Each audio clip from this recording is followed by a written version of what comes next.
பழைய ஏற்பாட்டிலையும் ரத்தம் சிந்தப்பட்டிருக்கு, புதிய ஏற்பாட்டிலையும் ரத்தம் சிந்தப்பட்டிருக்கு. என்ன வித்தியாசம் அங்கிள்? முக்கியமான ஒரு கேள்விக்கு பதிலை நாம் கண்டுபிடிப்போம் வேதத்திலிருந்து. பாருங்கள், ரத்தம் சிந்துதல் இல்லாமல் பாவ மன்னிப்பு இல்லை.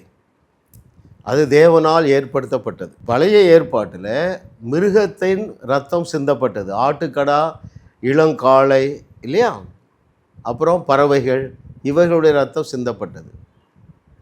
அதற்கும் இதற்கும் என்ன வித்தியாசம்னா, அது ஒரு நாளும் ஒருவரையும் பூரணப்படுத்தவில்லை. ரத்தம் சிந்த சொன்னது தேவன்தான், பலியிட சொன்னது தேவன்தான். ஆனால் அந்த மிருகத்தினுடைய பலி அல்லது பறவையினுடைய அந்த இரத்தத்தினாலே ஒருவரும் ஒரு நாளும் பூரணப்படவில்லை. தேங்க் காட், நம்ம எல்லாருமே சிலுவைக்கு பிறகு உண்டாயிருக்கோம் பாருங்க. அந்த ஒரு கிருபையே போதுங்க வாழ்க்கையில்.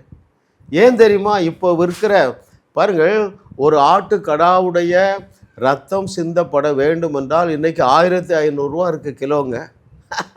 நாம் செய்கிற பாவத்திற்கு உலகத்தில் உள்ள அத்தனை ஆடை அடித்தாலும் போதாது. I know you shawl understand. ஆனால் அவருடைய அனந்த ஞானம் என்ன செய்தது? ரைட், நான் அடிக்கடி சொல்கிறேன் பாருங்க, far as his ways are always effortless. அவருக்கு எஃபர்ட்லெஸ் இல்லை, அவர் ரொம்ப எஃபர்ட் போட்டார். இயேசு கிறிஸ்து சிலுவையில் படாத பாடுபட்டு நாம் எந்த பாடும் பட வேண்டிய அவசியம் இல்லாத அளவுக்கு எல்லாவற்றையும் எஃபர்ட்லெஸ் ஆகிட்டார். 2000 ஆண்டுகளுக்கு முன்பதாக இயேசு கிறிஸ்து சிந்தின அந்த இரத்தத்தை விசுவாசித்தால் போதும், நம்முடைய பாவங்கள் மன்னிக்கப்பட்டு விடுகின்றன. ரைட்? அப்போ புதிய ஏற்பாட்டை துவக்கும் பொழுது இயேசு என்ன சொல்லுகிறார்? இது என்னுடைய இரத்தத்தினால் ஆகிற புதிய உடன்படிக்கை, நியூ கவனன்ட்.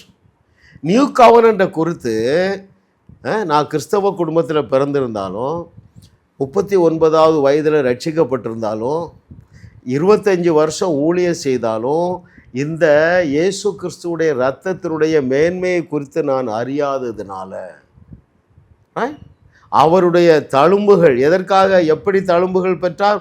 ரத்தம் சிந்துதலினாலே ஏற்பட்ட தழும்புகளில் உள்ள வல்லமையை குறித்து எனக்கு வெளிப்பாடு இல்லாததுனால, cholesterol, thyroid, diabetes, 3 chronical disease until the last breadth.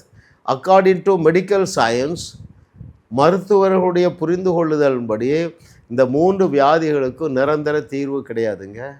ஆனால் அவருடைய தழும்புகளால் நான் சுகமாக்கப்பட்டு இருக்கிறேன் என்று 1 பேதுரு 2:24 என்றைக்கு எனக்கு மாம்சம் ஆயிற்றோ அன்றைக்கே இந்த 3 வியாதியும் என்னை விட்டு போயிட்டுங்க. 12 வருஷம் மாத்திரை சாப்பிட்டேன். அந்த தழும்புகள் எப்படி உண்டாயிற்று? இரத்தத்தினால தானே உண்டாயிற்று. நமக்கு ரத்தம் சிந்தப்பட வேண்டும். அதற்காக இயேசு கிறிஸ்துவுடைய ரத்தம் சிந்தப்பட்ட பொழுது ஏற்பட்ட தழும்புகளினால் நாம் சுகமாக்கப்பட்டு இருக்கிறோம். That is a supernatural blessing of the blood of Jesus Christ. ஆட்டுக்கடாய, இளங்காளை, இவைகளுடைய இரத்தத்திற்கு என்ன இல்லை? வியாதியை சுகமாக்கக்கூடிய வல்லமை இல்லை. நாம் எல்லாரும் சிலுவைக்கு பின்பதாக பிறந்திருக்கிறோம். நாம் மிகப்பெரிய பாக்கியவான்கள். ஏனென்றால் அந்த இரத்தத்தினால் ஆன உடன்படிக்கை மேலான உடன்படிக்கை. 2 கொரிந்தியர் 3வது அதிகாரத்தை நீங்கள் தியானிங்க. அது என்ன உடன்படிக்கை? ஒளிந்து போகக்கூடிய உடன்படிக்கை. இது என்ன உடன்படிக்கை? நித்திய உடன்படிக்கை. இயேசு கிறிஸ்துடைய இரத்தத்தினால் ஏற்படுத்தப்பட்ட அந்த உடன்படிக்கை இட்டர்னல் கவனன்ட். அதுக்கு முடிவே கிடையாது. அருமையானவர்களே, இந்த ட்ரூத்தை நீங்கள் அறியும்படியாக நான் உங்களிடத்தில் தாழ்மையாக கேட்டுக்கொள்ளுகிற காரியம் என்னவென்றால், நான் அடிக்கடி சில புஸ்தகங்கள் உங்களுக்கு அறிமுகப்படுத்துகிறேன் பாருங்கள். அந்த புஸ்தகங்களில் ஒரு 3 புக்கு வாங்குங்க, நீங்கள் அதை படிங்க. இப்பொழுது வாழுகிறதை போல சிறை இருப்பிலே நீங்கள் தொடர்ந்து வாழ மாட்டீர்கள். இப்பொழுது வாழுகிற அந்த வியாதியோடு உள்ள வாழ்க்கையை நீங்கள் வாழ மாட்டீர்கள். பயத்தோடு வாழ மாட்டீர்கள். திகிலோடு வாழ மாட்டீர்கள். தோல்வியோடு வாழ மாட்டீர்கள். ஏன்? புதிய உடன்படிக்கை குறித்த நாலேஜ் வந்துடும், அறிவு வந்துடும். ரைட்? சத்தியத்தையும் அறிவீர்கள், சத்தியம் உங்களை விடுதலையாக்கும். அந்த விடுதலை உள்ள வாழ்க்கை வாழும்படியாக நீங்கள் என்னோடு பயணியுங்கள். நம்முடைய தலைமுறையில் நம்முடைய உலகத்தை சுவிசேஷமயமாக்க ஆவியானவர் உங்களை கரம் பிடித்து நடத்துவேன் என்று கர்த்தர் சொல்லுகிறார். உங்களையும் வாழ வைத்து உங்கள் மூலம் உலகத்தையும் வாழ வைக்கவே தேவன் எங்களை கிருபையாக அழைத்துள்ளார். விடுதலை பெறவும் சுகத்தை அனுபவிக்கவும் தொலைபேசியில் எங்களோடு தொடர்பு கொள்ளுங்கள். ஜாஸ் மினிஸ்ட்ரீஸ் யூடியூப் சேனலில் தொடர்ந்து செய்திகளை கேளுங்கள், சப்ஸ்கிரைப் செய்யுங்கள், வீடியோக்களை லைக் செய்து பலரோடு பகிர்ந்து கொள்ளுங்கள். அவர்களும் ஆசீர்வதிக்கப்படட்டும்.